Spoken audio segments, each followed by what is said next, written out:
You enter a war with a an active foe, so that plan that you may have on the shelf may or may not represent the conditions that you were intending.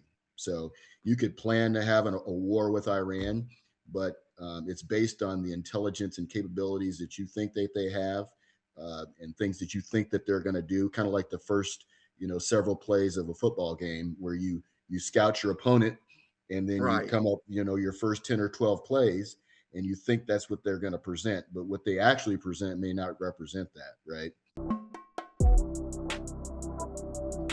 Up for day. It's your innovation coach, Rob Jackson, and welcome to another edition of the Innovate Guam podcast where we explore all things innovation, technology, and improvement related to the island of Guam. Like, subscribe, and follow me on YouTube, Facebook, LinkedIn, Instagram, and Substack. My podcasts drop at the beginning of each week, and you can also look for my Innovate column in the Pacific Daily News on the first and third Fridays of each month. All right, my guest for today's episode is Colonel Samuel G. White III, retired United States Air Force.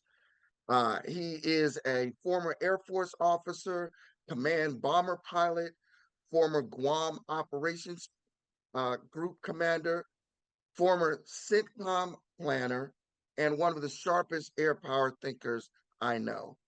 Sam is a graduate of the United States Air Force Academy with a degree in aeronautical engineering.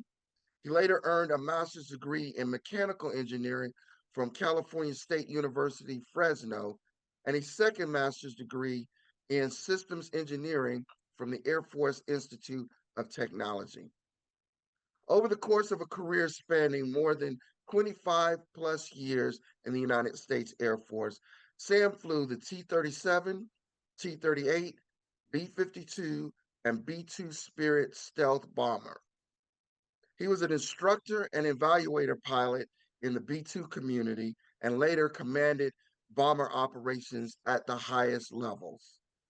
One of the most relevant assignments in Sam's career for today's discussion occurred between 2006 and 2009 when he served in the Joint Planning World and worked as an operational war planner supporting U.S. Central Command.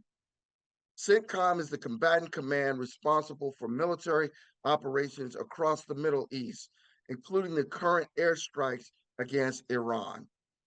That means that when Sam talks about how air campaigns are developed, how strike options are presented to the president, and how risk and escalation are managed, he is speaking from firsthand experience inside the planning system itself. Many of you are here on Guam may also remember Sam from his time as the 36th Operations Group commander at Andersen Air Force Base. In that role, he led bomber and air operations during a critical period of continuous bomber presence here in the Pacific. Since retiring from the Air Force, Sam has continued serving in aviation and education. He has flown commercially for Delta Airlines and has taught mathematics through Embry-Riddle Aeronautical University's worldwide campus. Ladies and gentlemen, I give to you my brother, my classmate, and one of my best friends, Colonel Samuel G. White III. Sam, welcome back to the podcast. What's up, Rob J? It's good to be a repeat offender. I am a little disappointed in that intro. You left off the most important one of my accolades, which is B Squad from prep school. I love it. I love it. So, since you are a repeat guest, we're not going through the icebreaker questions. We know where your head is at in terms of innovation. We've already been through that. So, we're going to jump right into the meat of today's discussion. A year ago, we had Operation Midnight Hammer, right? Pretty quick strikes against target sets in Iran. And I had you on here talking about what is it like to fly a B 2 global strike mission particularly against a target set like the ones in Iran. Well, here we are again, um, over the course of more than a week or so of airstrikes against Iran again. So we're revisiting that subject. So let me start with a broad question. From your perspective as a B 2 pilot and CENTCOM planner, how do you assess the current U.S. air campaign against Iran? Yeah, it's really hard to tell. There's not a whole lot of information coming out of there. Haven't seen how that plan was kind of, or elements of that plan was put together. I can only kind of speculate. One of the things that jump out at me is when we develop these strategic war plans, it's never just one element. It's never just an air plan. It's always a combined arms plan. So uh, when we get our operational objectives, the warfighter will tell us what desired effects that they want, and then the planners will figure out what tool or sets of tools would be best to address that. Usually it's got to have layers too. So air power isn't always the best thing. Sometimes we'll use naval strike or special operations, or even something from not even next to them, like cyber. Yeah, Really the desired effect and not the way you kill or affect something. That's why we say a desired effect. Sometimes you don't want to destroy a target. Sometimes you just want to render it inoperative or don't let it do its planned function for a certain length of time in order for other things to happen, and then it can go back to normal. And you do that for a variety of reasons. Sometimes you don't even want them to know that you have that capability. And so yeah, just blowing something up is not necessarily your only end state. And so one of the that's a reasons why air power isn't typically the only thing that you use is because your desired end state has nothing to do with explosions. It's usually to influence somebody to do something else. So an air campaign is usually an element of a major campaign, holistically, if that makes sense. Yes. So, spoken like a true student of Clausewitz, right? War is just politics through other means, right? Right. So, let's talk more about effects-based planning, because that was a great touch on effects-based planning. The idea that the war planners who are tasked with this are looking to achieve certain kind of effects. So, if the president and the National Command Authority say, I'm looking to accomplish regime change in Iran, then those military planners are going and say, how do I achieve the effect of regime change? So, what things do I need to do? What targets do I need to strike in order to accomplish that goal? Can you talk a little bit about that? Yeah, absolutely.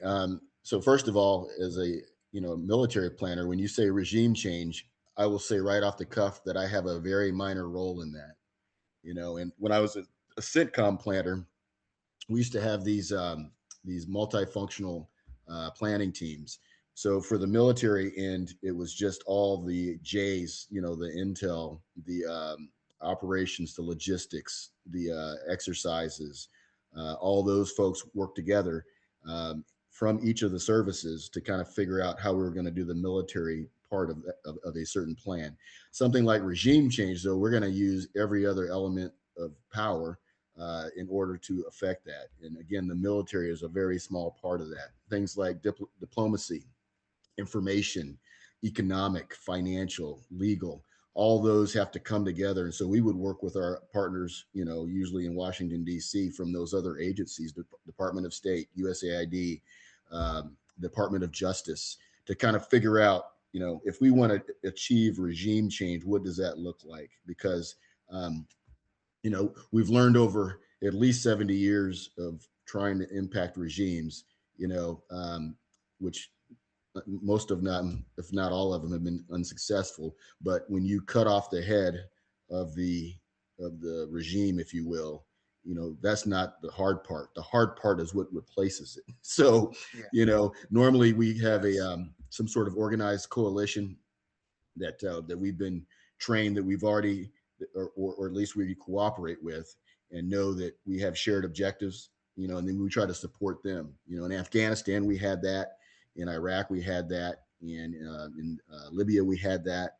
And so, it's hard to impact a regime if you don't know what's going to come in behind it, because the danger is obviously if it's worse than what you took off, then that's not necessarily a good thing. So Yeah, that's a good point, particularly in this day and age where there are some who will openly say that they don't really care.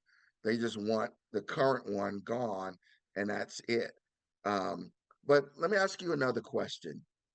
When most people hear the phrase air campaign, right, they imagine airplanes taking off, dropping bombs, or turning home, right? But what the public sees is really just a final piece of a much larger system, right? So, for the average listener, what actually constitutes an air campaign? And do you just have that like sitting on the shelf? Are they predetermined kind of things? Walk us through that. yeah, yes. So the short answer to that is sometimes they're on the shelf, but you enter a war with an active foe, so that plan that you may have on the shelf may or may not represent the conditions that you were intending.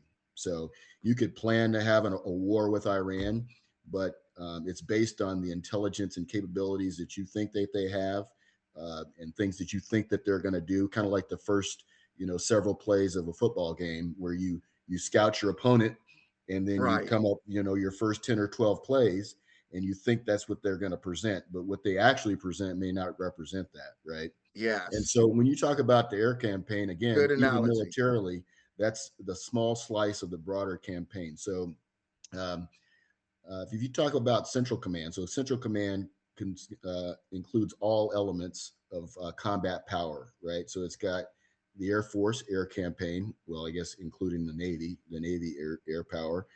So you have the CFAC, the air campaign commander, and then you have the naval component of that. You have the land component of that. You have now the space component of that, and then you have the special ops component of that. All of those have to work together in order to The get cyber piece of that. right, and a cyber piece of that, exactly. Yeah. And all of those six things have to integrate together to achieve the overall commander's objectives. So if you think about it, just the air campaign is a very small slice of that. It's the most visible slice. It's the one that everybody likes to see because you see things blowing up and whatnot. But again, it's only a really small slice of the overall campaign. Now, you asked if these things are on the shelf. Well, it depends, because when the president comes up with his national security strategy with his national security advisor, they come up with priorities. What do I think are the biggest threats to the United States, right? And so they'll come up with their priorities. And then after that, the chairman is going to come up with a defense strategy.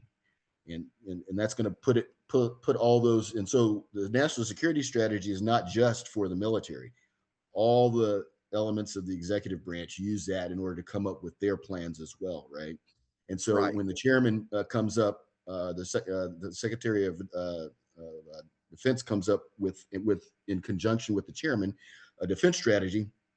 They use, well, what can we do militarily to address these priorities? Because all those priorities should have like a desired end state. Like, for example, it may or may not be regime change, but all of them have to be, this is my priority and this is why. An easier example other than regime changes, we don't want this country to have nuclear power or nuclear offensive capability, right? And from a military perspective, that's easy to do, right? Because, okay, I need to identify where that is and figure out a way to either eliminate or keep them from using it, whether it be a Right. delivery platform or their ability to mate it. There's lots of different ways that you can peel that back. And so that would be part of the national defense strategy. And from that national defense strategy, those theater commanders, like the CENTCOM commander, can pull out objectives. And those objectives would fill in those in the plans, in those on the shelf plans that would be for the services to then figure out how to resource. So CENTCOM doesn't have necessarily fielded personnel all the time. They have them assigned to them if the plan gets executed. But the services then look at those plans and say, okay, these are the effects that I can do in order to achieve this objective. And that's how we end up with buying X number of F-35s, or we need Yeah. 100 and some, all those plans over, collectively result in a certain number of resources for each service. So the services then pay for them. And then you say, well, how do you train to that? And that's just not for planes. That's for bullets, beams, bombs, missiles.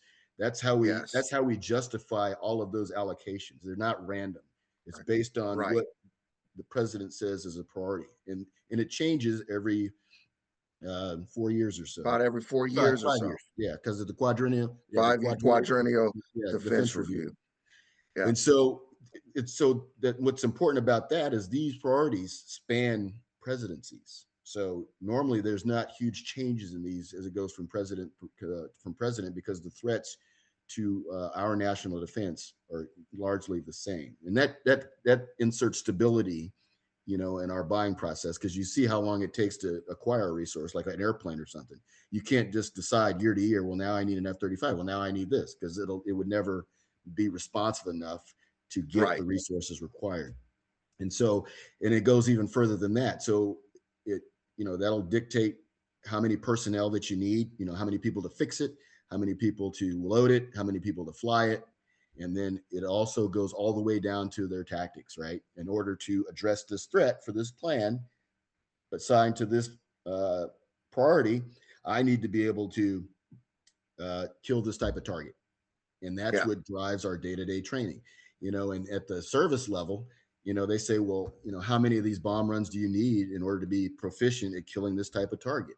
If we harken back to the Iran target from back last summer, we had a certain number of those type of bomb runs that, the command structure said, hey, they need to do this many bomb runs in order to be proficient at killing this target set.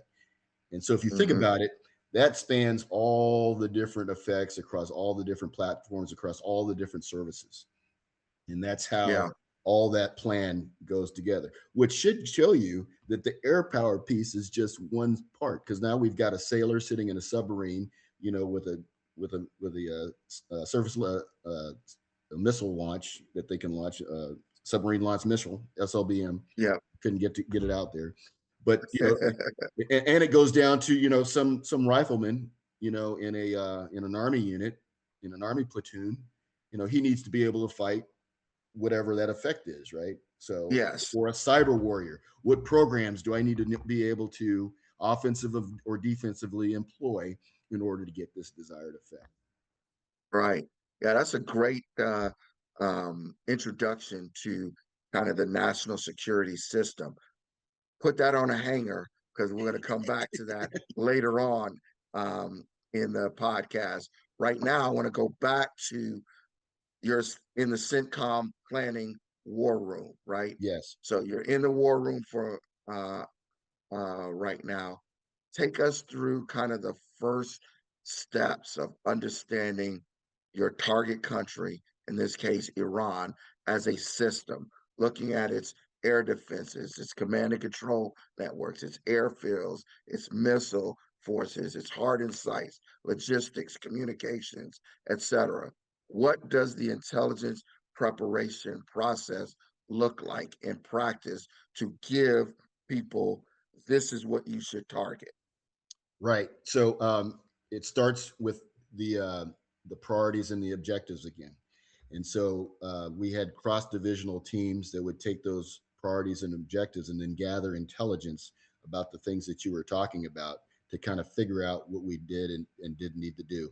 So you start with, what's important. Usually the command structure, the command and control structure is the most important part that you want to impact, because at the end of the day, your overall objective is to get them to stop doing something. And if you impact the decision makers, so the cost of what they're doing is too high for them to keep doing it, then they'll stop doing it. And that's just generically. And so a lot of our planning focuses on command and control first, right?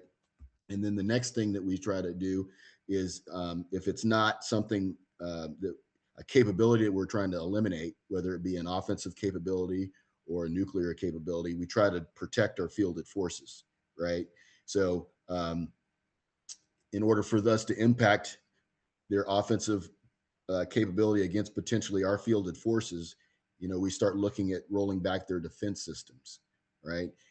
That does a couple of things. It allows other effects to participate because the more integrated and elaborate their defense systems are, the fewer platforms that are able to get in there to do effects. Whether it's so tightened down that we just got to send one snake eater special ops, under a wire in the costume to go and cut one wire.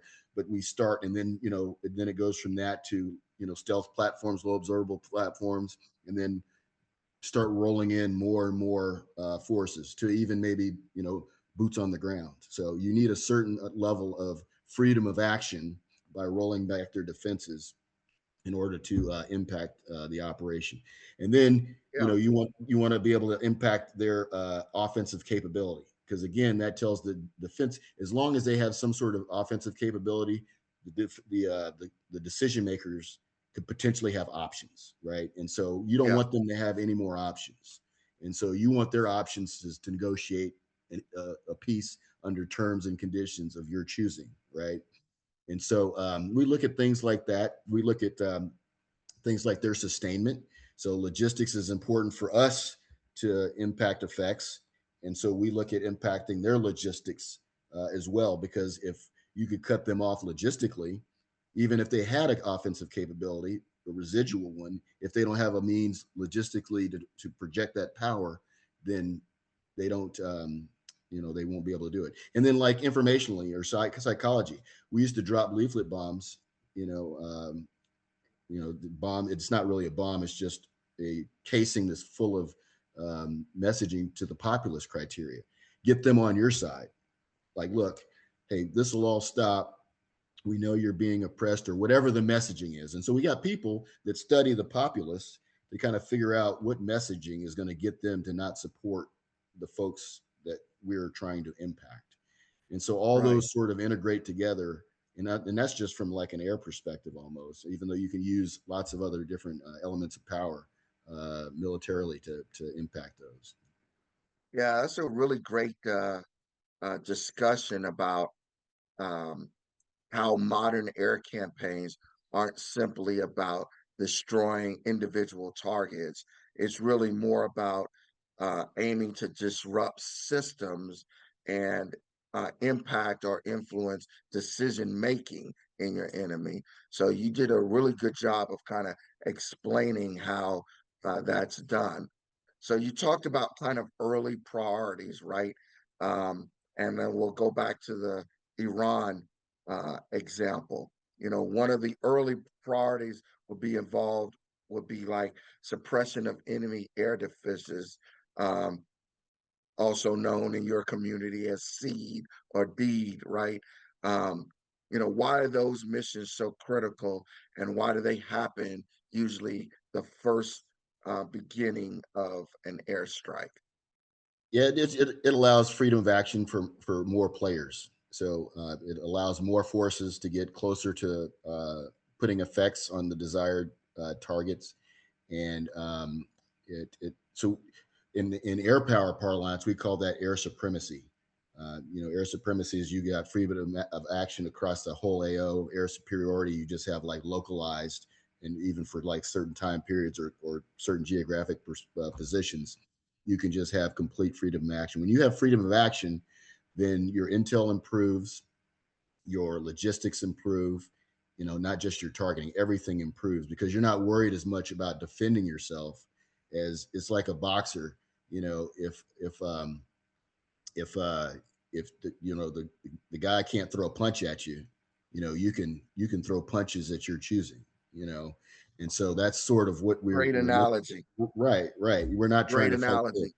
yeah. So that's why early on in the air campaign, those first strikes you see are usually taking out enemy air defenses, radar networks, all of that. And again, like you said, it's not necessarily always just bombs.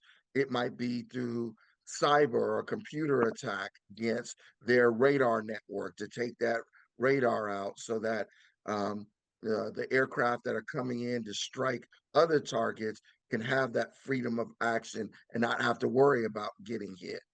Right, right. And see, and sometimes it's not always, you want to do the least amount of effort or destruction in order to achieve your objective. That's why it's so important. One of the biggest lessons learned we learned from Vietnam is you have to have clear, easily defined military objectives with overwhelming force in order to be successful. So, what does that mean? Yeah, I know exactly what the desired end state is. I know what it looks like, and then because I know what it looks like, I know how much force it would take to get it. That Operation Midnight Hammer. I want you to kill X number of sites. Kill means it's rendered inoperable. Yeah, I know what that looks like because a PK of this, because I know what the yeah, facility looks like. I need this size of a bomb with this amount of accuracy, which will require this number of bombers. Easy to define. When you talk about things like regime change, what does that mean? What is my military objective with regime change? Just kill the leaders? You know, is that the end of it? Because what we saw with Iraq is we had sprouting, budding other regimes that like ISIS and yes, ISIL that we had to later keep killing until we were like, well, okay, this is just like whack-a-mole. So, right, but back to the original point, if you look at the Venezuela operation, we didn't have to really roll back their entire military defenses because sometimes you want to leave the country somewhat intact, right? Because right. what you don't want to do, You didn't that's why want to we don't. break everything. Yeah, Right. You don't want to break everything because the people have to live there. And if everybody's pissed off because you broke everything, now they're all going to be mad at you because you destroyed all their bridges, all their schools or whatever, and now they're even madder. And so that's not you want to use the minimum amount of force for you to get the desired effect. So you don't necessarily even have to roll back all their IADS if that's not the desired objective. Roll it back enough, hit your talking about well. the integrated air defenses, right? Yes, Yeah. exactly. Yep, exactly. So for a major war, yes, you want to just take it all out. But sometimes you don't necessarily need to do that. Okay.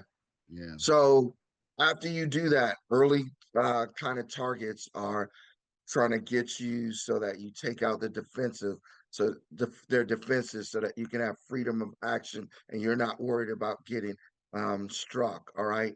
Then once you kind of achieve that, what does the target set kind of evolve into after that first 24 hours? What are the next, 24, 36, 72 hours look like? What kind of target sets or do you open up and expand to after you've achieved those initial ones?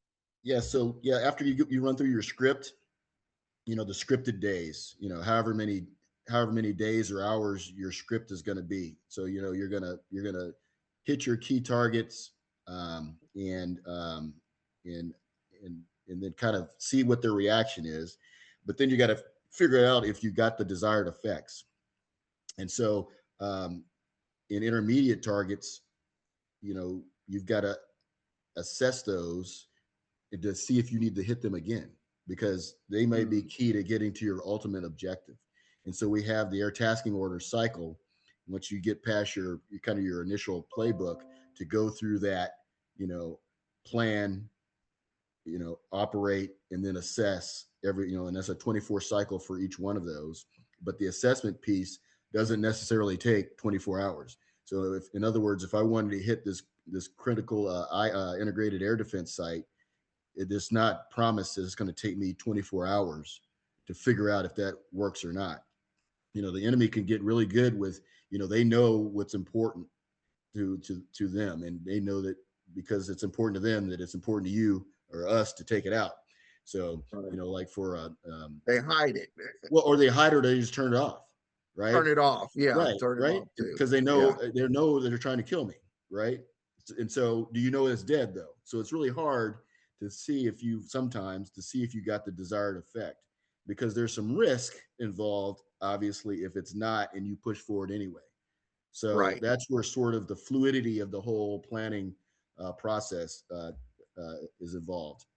And So that's a so, great segue. So let's take us into the Air Operations Center, right? Mhm. Explain to me about the Air Operations Center and how it's used to manage the uh, campaign and that whole air tasking order that you talked about and the cycle associated with it on every 24 hours that's kind of going on in order to manage this chaos, if you will. Right, That's right, right. So uh, in the air tasking order originates from the Air Operations Center, who's basically the planning arm for the JFAC CFAC, which is the Air Component Commander. J is for a joint, if it's just a joint force, and then C is a coalition. So you have other countries in there. And so for the JFAC has this Air Operations Center planning team to generate these air tasking orders, and each one of these air tasking orders include the instructions in a 24-hour period for all the participants. And it's not just bombers and fighters. It's for the tankers. It's for the command and control. It's for the reconnaissance. It gives their instructions when and where, and to you're some extent, supposed to be. when and where, and to some extent, how they need to do what they're going to do. We leave it to the units, you know, because what they're supposed to do again is just an effect. So they don't tell a bomber that you need to put this type of bomb with this kind of fuse on there to they just say, hey, we want this target offline for 24 hours, right? Or however long it's going to take. Now they'll have subject matter experts embedded in there to kind of shape that to see what's in the realm of possible. Yeah, you can give that to a bomber, or yeah, you could give that to an F-15E. They should be able to handle that. But then the units further decompose that air tasking order to kind of say, okay, I'm going to need this many of this kind of bomb, this many of this kind of bomb, and I'm going to need this much gas because I need to go over to here. Actually, we need 4 airplanes, in a spare. That's where that sort of breaks out. And it also tells the folks how they're going to communicate with each other. So there's various platforms across not just units but services, because this is an air campaign, not or an air Right. component, not just the Air Force component. And it talks about that as well as the rules of engagement. So then the commander will have an intent, which means, hey, I'm going to take so many losses or whatever. So it tells you how much risk that you can Or take, as collateral damage. how much collateral damage, places that you can and can't go as you're trying to attack your target. How we're going to address threats. Will we consider threats? But those all fall in the rules of engagement that are embedded in that air tasking order. Now, the big picture of how we come up with the plan for like what to do for each thing is called the find, fix, track, target, engage, assess kind of flow.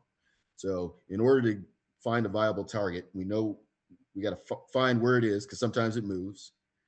We got to fix it. So, what does fix mean? That means, if it moves, does it go between here and here?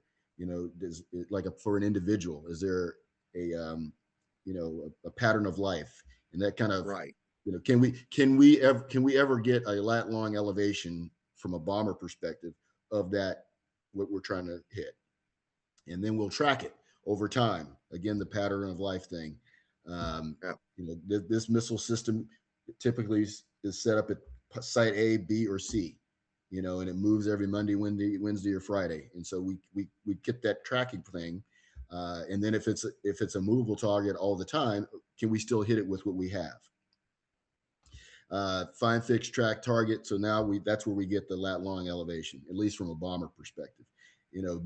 Different, and I should say a kinetic effect for a kinetic effect kind of perspective. So that find, fix, track, target is for mostly kinetic effects. You could argue cyber too.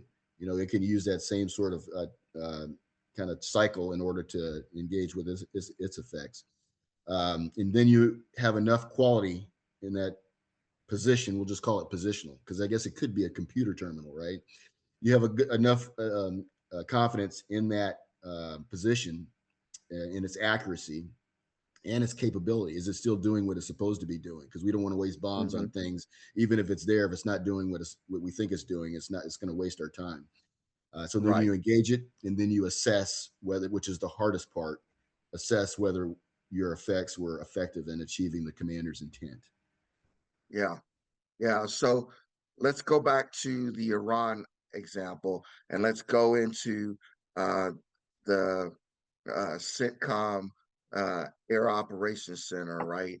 And you're a planner trying to plan and execute this current mission, right? Why is Iran such a complex military problem? You know, let's talk about like some of the things like geography and dispersed facilities and hardened sites and proximity networks and all that kind of stuff. What are the things about Iran that makes it a particularly challenging target set compared to other historical air campaigns? Yeah, and so you mentioned the big ones. They can bury a lot of stuff. I think one that's really particular is I said we want to defend our fielded forces, but we also want to defend non-participants that are in the area. And so you notice for this problem set, the Strait of Hormuz is like Yeah, is a yeah, huge choke point, right? That not, both participants and non-combatants have to traverse in order for the whole thing to keep working. So if we have to dedicate uh, forces in order to protect that, that's forces that we can't use to go achieve our desired effects, in country. And so so, there's an anticipation of how do we plan for their retaliation, whether it be against us or others. We got to think about that. right. Well, and you look at how they responded. In my mind, I don't know why they responded the way they responded, because it didn't seem uh, logical to me to just start lashing out at your neighbors. But if the combatant commander sees, oh wow, I didn't see that coming. Now he's got to adjust for that. You can't just Yeah, pretend like it didn't happen. We have to have some sort of conversation with those players and figure out whatever they're going to do in response. It's got to support our objectives, right? yeah, and So we got to deconflict efforts. But I thought it was kind of funny. Somebody online was talking about it and equated it to the analogy of, you're getting your ass whooped in a bar fight. So your response is that you're going to start randomly punching other people all around in the bar. right, right, right. And this is pure speculation. So I heard and so that's going to cause that other person to swing back, and you might hit Yeah, me in the process, because I'm still hitting yeah, you, right? that's right. And if we're not working together, the reason why we have a CFAC or a coalition force air component commander is so we can deconflict and not hit each other, right? Or not, or in not just efficiency of targets. Not, oh, I thought you were going to bomb that. No, we didn't talk. I don't want you, as you're bombing him or hitting him, to hit me on the way down, right? Right, And you can kind of, I don't have any information on this, but those two F-15s were shot down by a Kuwaiti airplane, open right. source. And so, oh, I thought he was going to hit me again. Oh, that wasn't him. That was you. My bad. So, yeah. So you got to, Yeah, so that there's like some, we used to call it second and third order effects of, yeah. starting this, because it's not going to go down the way you You think it necessarily think, is. right? No plan survives first contact with the enemy. Contact with the enemy. Yeah, Right, right, yeah, right. yeah, absolutely. All right. So military capability does not always equal strategic inevitability. So we're right on that, and we're talking about risk. So what escalation risk will policy makers have to consider before launching a campaign like this? That's kind of takes us right to the heart of that kind of question. Yeah, with Iran in particular, any country that we suspect of having a nuclear capability, we have to treat this like, you got to respect the threat, right? And so, every you would assume that every nuclear capable country, if they actually are, would have a trigger for using it, right? It's supposed to be for deterrence. That's our strategy, but other countries may see it differently. So, kind of to the bar fight, if you're just swinging, are you going to swing the big one? And so if you're not sure Mm, whether or not that country has that sort of capability, that would give you some pause on, you know, right. um, on whether or not you're going to do it. And then the other part is, the Rumsfeld. You don't know. There's known knowns. There's known Known unknowns, unknowns. and then there's unknown unknowns, Known right? unknowns. And then when those come out of nowhere, you want to be able to be, either resilient enough to absorb it, or hopefully in a position where you can counter it, right? And so in Iran, again, I don't have any inside baseball, but I'm not familiar with how good their drone capability is, how many they have. I don't know if we have that kind of information either, but they seem to have a lot of them, and what we use to counter them are a lot more expensive. So Yeah, yeah. it's almost like the paper Very plate cheap theory, right? drones, and on the other side, we're firing multi-million-dollar Tomahawk missiles They're throwing paper plates at us, and or we're throwing precision China, guided munitions. Yeah, right? They're throwing paper plates at us, and we're throwing China to knock it out the sky. Yeah, yeah. yeah, And so, yeah. I don't know, since we don't see how those drones and other capabilities operate very often. We don't know what their true capability is, until they, now we're finding out. I think now it's like this, you want to learn today. And so we're finding out how effective they are, right? So Right. those are the Yeah. things that give you pause, because it's got to be worth whatever you lose, has to be worth losses on our part. That's So right. yeah, so That's right. so you got to have, and that's what only the commander can say that. Am I willing to take the risk, in order to achieve this objective? Because I need to know that I can win, and it's going to be worth, losing. How much am I going to lose? And so if you don't have a good idea of what your foe is capable of, that would cause you some pause. So let me take you down a hypothetical rabbit hole here. Mm-hmm. New age of asymmetric combat operations, right? Traditionally, we would feel very comfortable here in the homeland of the US. Hey, we're not worried about um, a foe striking us or invading the continental United States. We're safe, we're good.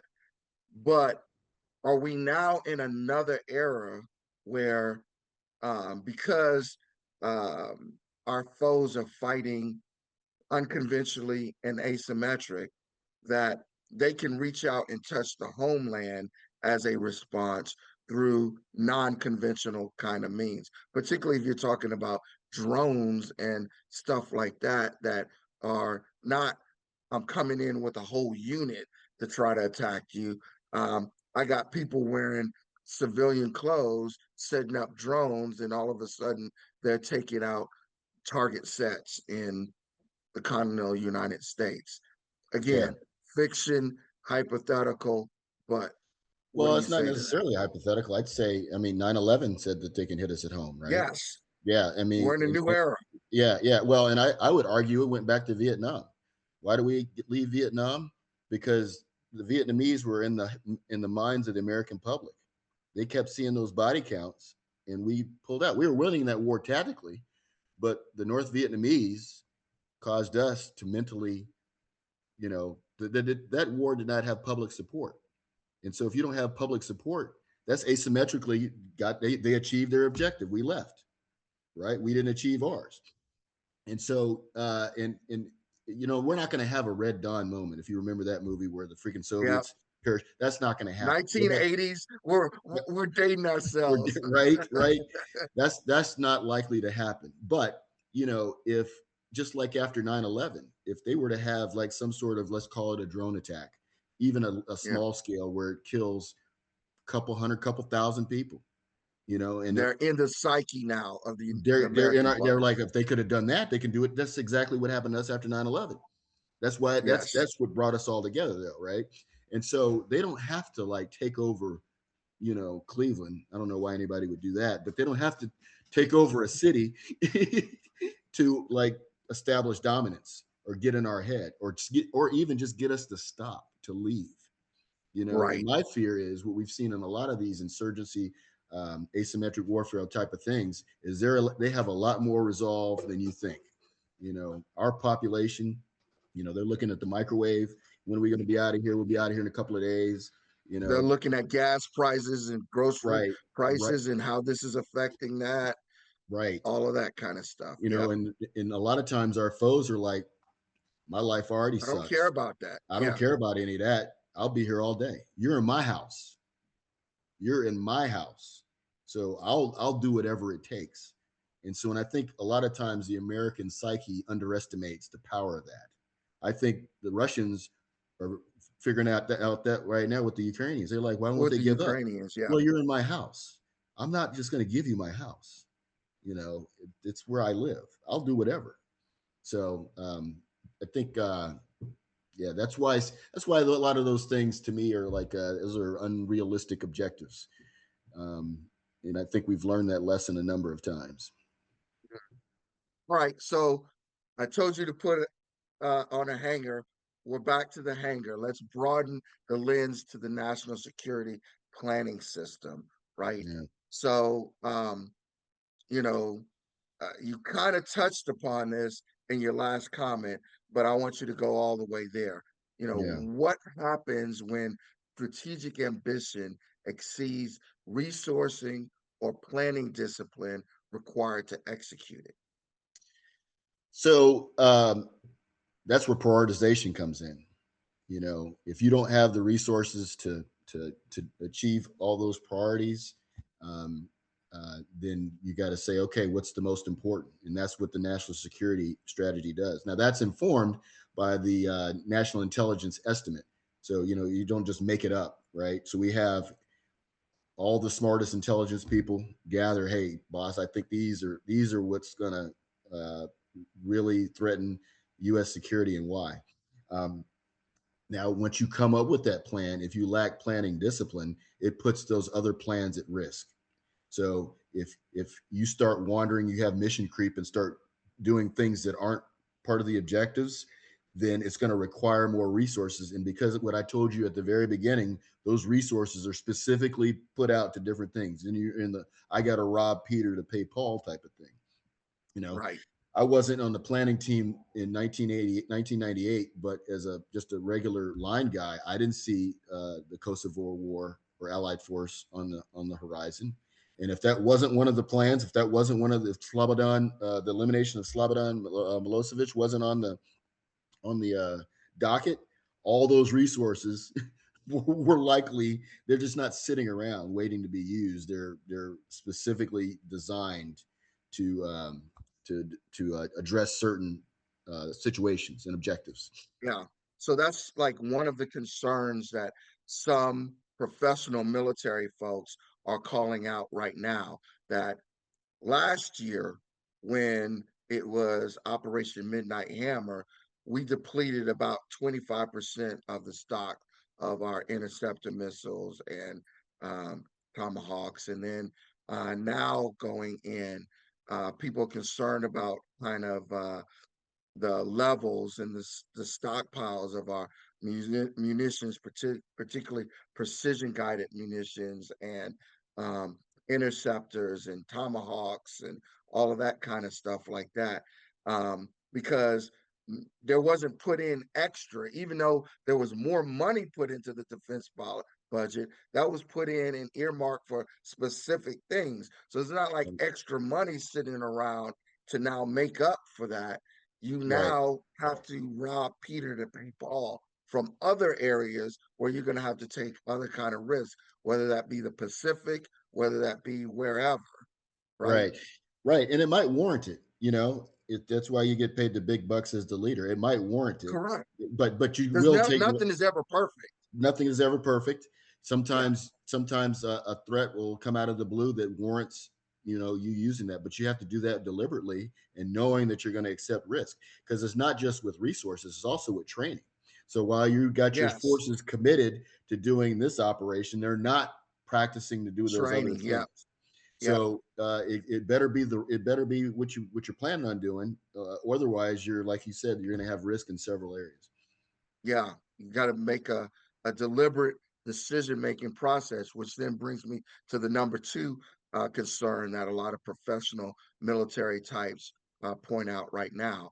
It seems like right now there isn't as structured of a national security system that has been in place throughout many different administrations. It was very structured, very disciplined, very deliberate kind of um, structure, and it was done that way deliberately, right? Because Mm. we want to make sure that it's um, correctly vetted before it gets to the principals, before the president or the national command authority gets involved. It has to go through all of these different wickets and processes. So, Right. a good, strong National Security Council in the White House was extremely important because that National Security Council was taking inputs from all of these different departments, defense, state saying this, Homeland Security saying this, the CIA is saying this, these folks are saying this, and then take it, synchronize it, harmonize it, and then give it to the president so the president can make a very good uh, decision on it. Right now, it seems kind of ad hoc and it seems very personality driven, if you Yeah. will, rather than the structured discipline process that maybe existed in the past. Yeah, I don't have a lot of insight on how the process is working now. I mean, it does, just from a fly on the wall view, it's not what we normally do, and that's not always the answer. It did make me think, ironically, like the genesis of how we got to where we are now with combatant commands, the National Security Council, the principles that started after the failure in Iran when we couldn't we couldn't get the hostages out. Remember that failed mission? Oh yeah, that's So, that's a great point. That's a right. great point. That's where that came from. That's right. So Yes, Brent Scowcroft, who was the national security advisor for President Reagan, I believe, he's the one who kind of really organized the NSC. And then yes, from that we had the Goldwater Nichols Act, and that's right. Of right, 86, assigned all the 87. right. Yep, So yep, we it does appear sometimes that we're like, hey, didn't we learn this lesson before? You can't just tear everything down, because this is like the calluses of things that we've screwed up in the past. And it's like this yes. not just because we're trying to be excessive or just trying to create jobs.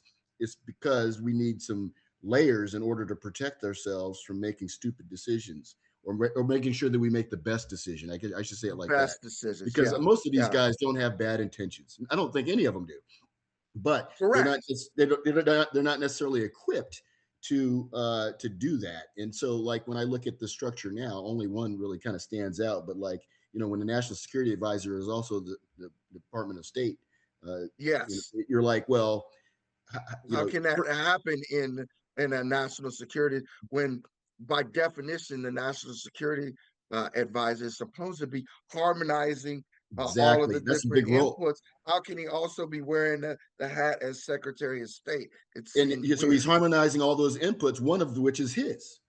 Right. Right? So he's a stakeholder in that whole process. So I mean, are you gonna, okay, I'm gonna take off this hat and then put on this? And so, I just I just would hope that folks would have an appreciation historically how we got here. And normally, um, when you get to a bureaucracy this large, making a whole lot of changes all at once normally doesn't end well. You want to tweak something, see what happens, because then if it falls apart, you don't know what you did. You don't know, and Right. bureaucracy is more acute because it's so large. If you make all these wholesale changes and it doesn't work, well, where do you start putting it back together? What was the lynch, the straw that broke the camel's back, if you will. So, um, yeah, I would be very hesitant, because, like, during my time across administrations, there was very little change in the priorities. Which gives stability to the services, right? Because now they can buy and they train, and the theaters can plan. They don't have to change their plan all the time, because there's enough change just with the intelligence assessments across all of that stuff, Correct. right? Correct. And then at the services, time, schedule, Yes. and price, or cost, schedule, and what's the last one for production? Performance. Thank you. Performance. Yeah, because it didn't do what we Yeah. thought it was going to do. So now we got to go Yeah. back to the yeah. Thank you. That's why you're a freaking black belt. Yeah, that was even farther back for me. But yeah, so I think if you start sharing a lot of those hats, it's going to make you less good at one of them. So you'll be like the F-16 of national defense. No, you Can do a didn't. lot of things, No, but good you at didn't nothing. just say that. My beloved Viper. I had the How shot. I took dare it. you? There was no danger. Sacrilege. Okay, I take that back. I like my Viper buddies, to include you. Okay. All right. So let's bring this conversation home to Guam, right? So our island plays a critical role in America's power projection and the Indo-Pacific deterrence posture, right?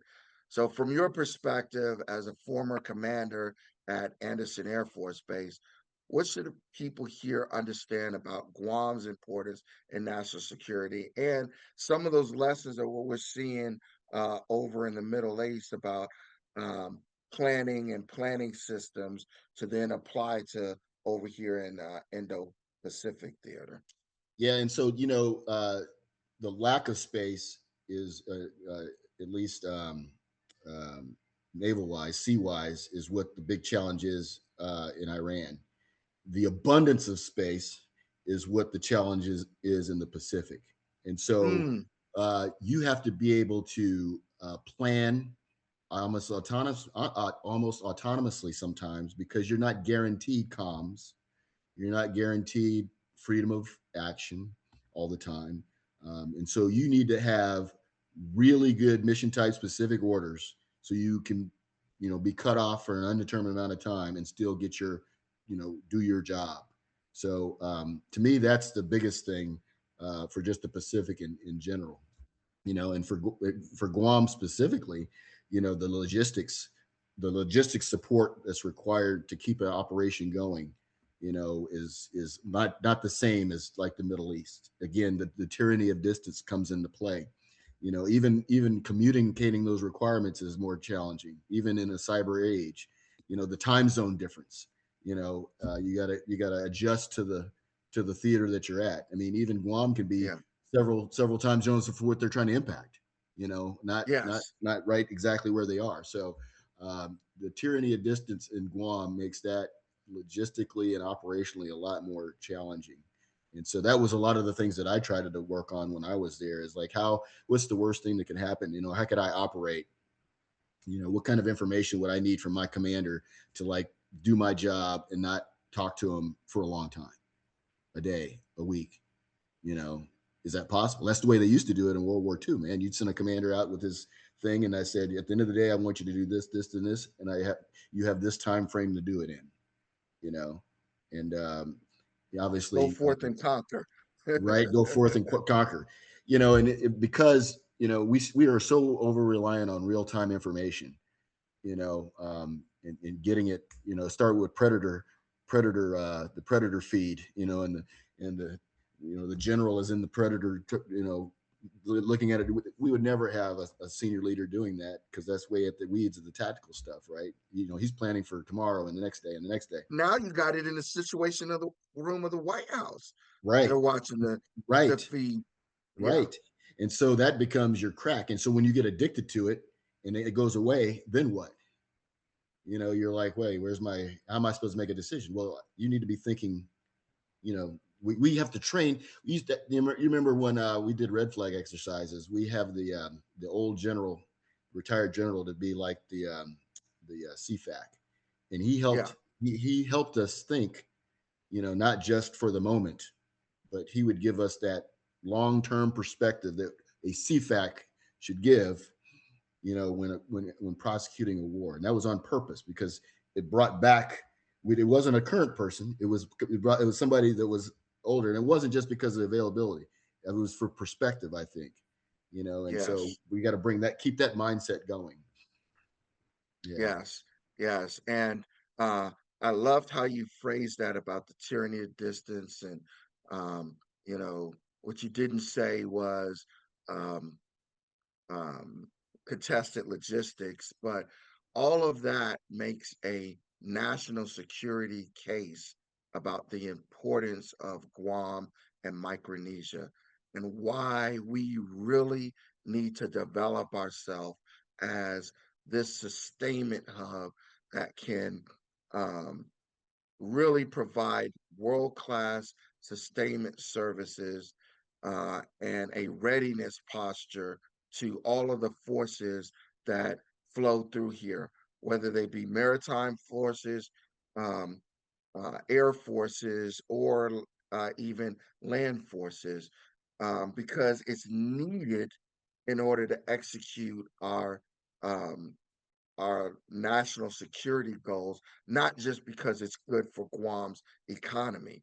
It's both, but it's Right. more important that it's good for to achieve our national security goals. So beyond just the construction support to build up buildings on Camp Blas or whatever, or one of the other bases, it's important to build a sustainment ecosystem so that we can repair ships, we can repair aircraft, that we can pre-position war material, war readiness material, that we can move that stuff very quickly amongst different islands and be able to help forces set up that stuff and operate for 2 weeks here. And oh, by the way, now we're going to pack all that stuff up and want to go someplace else. And another island's ready to jump in and be able to support that detachment of forces and be able to do that. That's the way we've got to be able to operate here in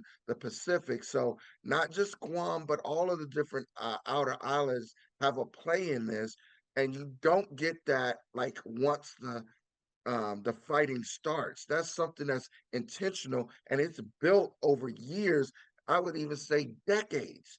There's a Right. lot of stuff that needs to come forward in terms of technology, industrial capability, etc., in order to make that happen. And that's why it's so important for Guam to get in about this right now. Well, and so Guam is like it's like the early adapter, right? I mean, because we've been operating out of there, and like you mentioned, we have to be logistically agile. Agile combat employment. We need to be able to operate not just out of Guam, but all kinds of different islands in the Pacific. And so, but Guam, because we've been working out of there, can be the boilerplate on how we move logistically, how we move operationally, how we set up communication. And then we just pattern that in other different areas. I'll tell you what's the biggest difference between what's going on in Iran in Guam. So if something kicked off in the Pacific, we don't have that kind of combat power in place. We've been operating out of the Middle East for over 2 decades. We've already got the basing. Even if they weren't there currently, we go in and out of there so often that the logistics lines, all the comm lines, all that is already preset. That's why World War II bomber airfields on Tinian are being refurbished and restored after almost a half a century or Mm-hmm. whatnot. But those kind of investments are needed all over the place, and even Right. more important, technology, like bringing technology here forward and industrial capability so that you don't have to retrograde everything, that Right. um, you're able to refurbish, sustain, retrofit, repair in place and put it back into the fight. That logistics and sustainment capability is deterrence.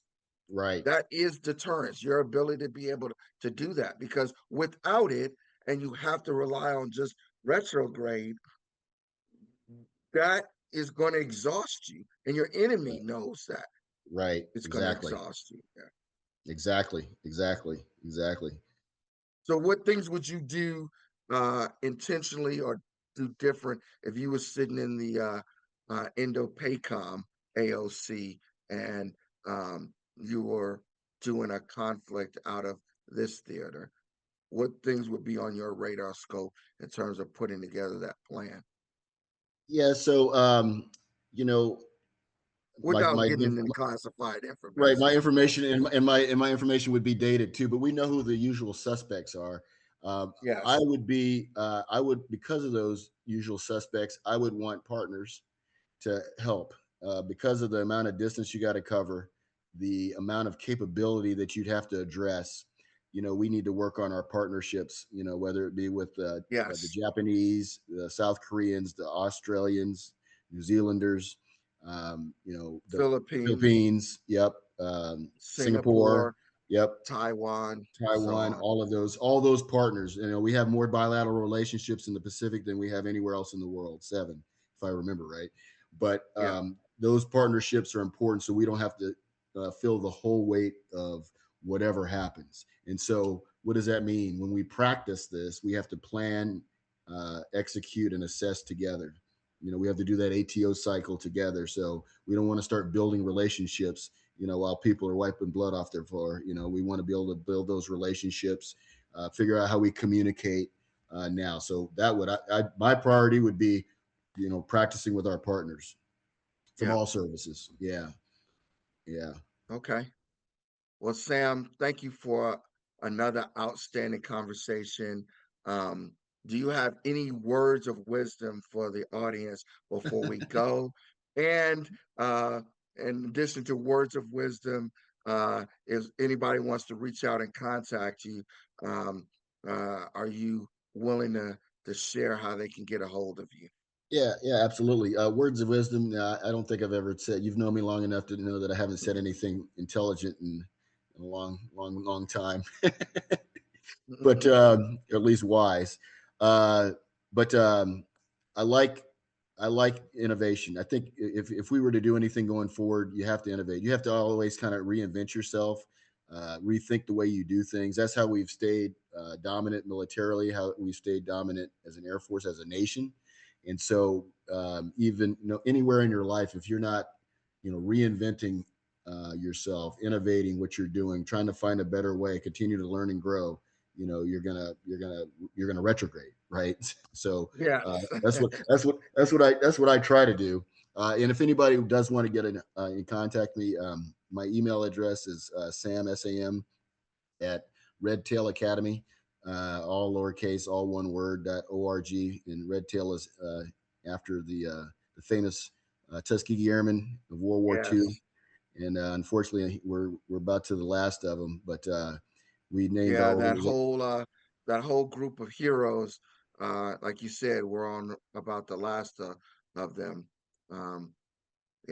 Definitely motivators for both of us through our careers. Talking to those guys and hearing those stories coming up as young Air Force officers, they were inspirations for us all.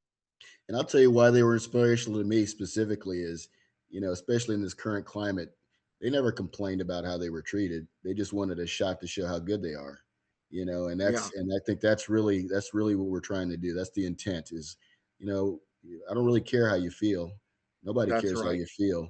But I will show you if you give me the chance how well I can do this. And so they fought ignorance with excellence rather than complaining and what my rights are and this isn't fair. It was just give me a chance. Just give me a shot. Give me a shot.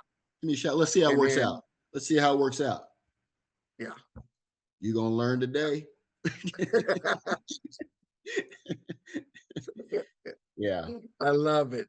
So thank you for coming back and giving us an inside peek of the planning that goes on for an air campaign and a peek behind maybe what's going on there in current events over in Iran. For my audience, I hope today's discussion helped you all learn something. I certainly did. Please watch for other podcasts dropping each week. And don't forget to follow me on all social media platforms, including Substack. And also check out my Innovate column in the Pacific Daily News on the first and third Fridays of each month. Until next time, no matter whether you're at work, at home, or at play, always innovate. Thank you.